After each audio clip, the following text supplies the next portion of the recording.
On September 4th, confirmation hearings are going to begin in the Senate for Donald Trump's Supreme Court nominee, Brett Kavanaugh.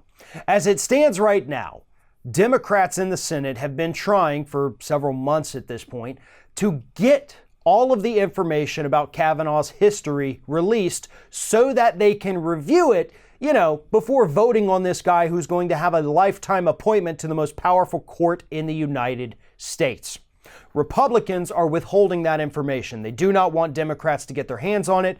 And so as a result, we have only seen about 10% of the entire body of work of this man who wants to sit on the Supreme Court for the rest of his life.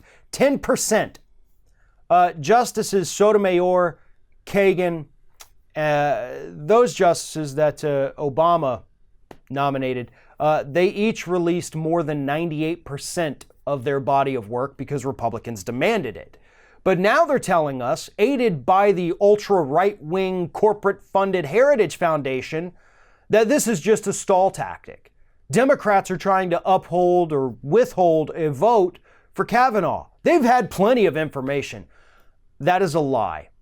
When our people are forced to give over essentially 100% of their work, which they should be, there's nothing wrong with that, by the way.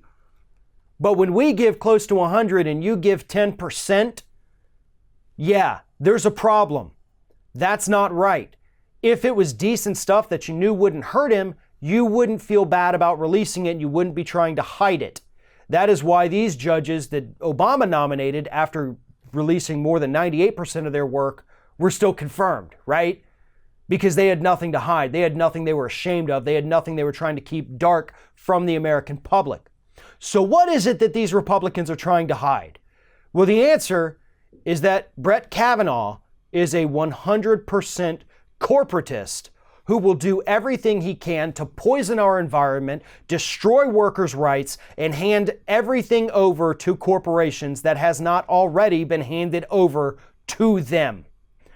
Think Progress recently went through and kind of dissected Kavanaugh's environmental positions, okay? That's one of the big ones that few people ever talk about. Most people have talked about his stance on social issues. Several people have talked about his pro-corporate stances on consumer rights. But the environmental stuff is the one that always gets glossed over, yet that is the only one that affects everyone.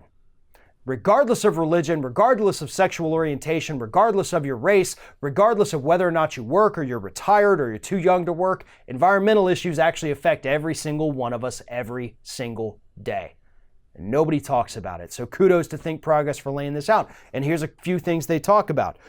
In one of his most notorious dissents in a case at the D.C. Circuit, Kavanaugh wrote a dissenting opinion that excoriates the EPA for prohibiting a mountaintop removal mining company from dumping toxic waste into West Virginia's waterways. Oh, it gets so much worse. Hang on. Kavanaugh suggested that the EPA needed to weigh habitat destruction from the dumping of mining waste against the impact of a coal company's stock prices. In his legal opinion, he lost, he was in the dissent. He said that, yeah, they're going to destroy the environment.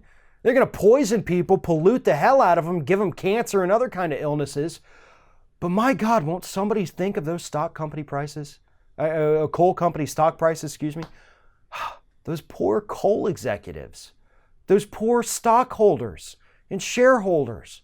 What are they going to do if they lose a few dollars because they can't dump their toxic waste into West Virginia waterways? It's just not fair to them. That is the man that Republicans want on the Supreme Court. There is a link to this Think Progress piece in the description of this video on YouTube. I suggest everybody go through and read it because that's just one example. There are plenty more.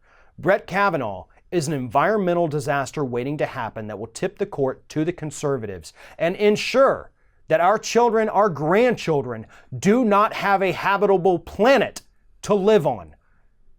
Because, as Kavanaugh tells us, we have to weigh the costs of protecting the environment for the future over the short-term stock gains that corporate coal company CEOs might want to enjoy before they die. That's Brett Kavanaugh in a nutshell.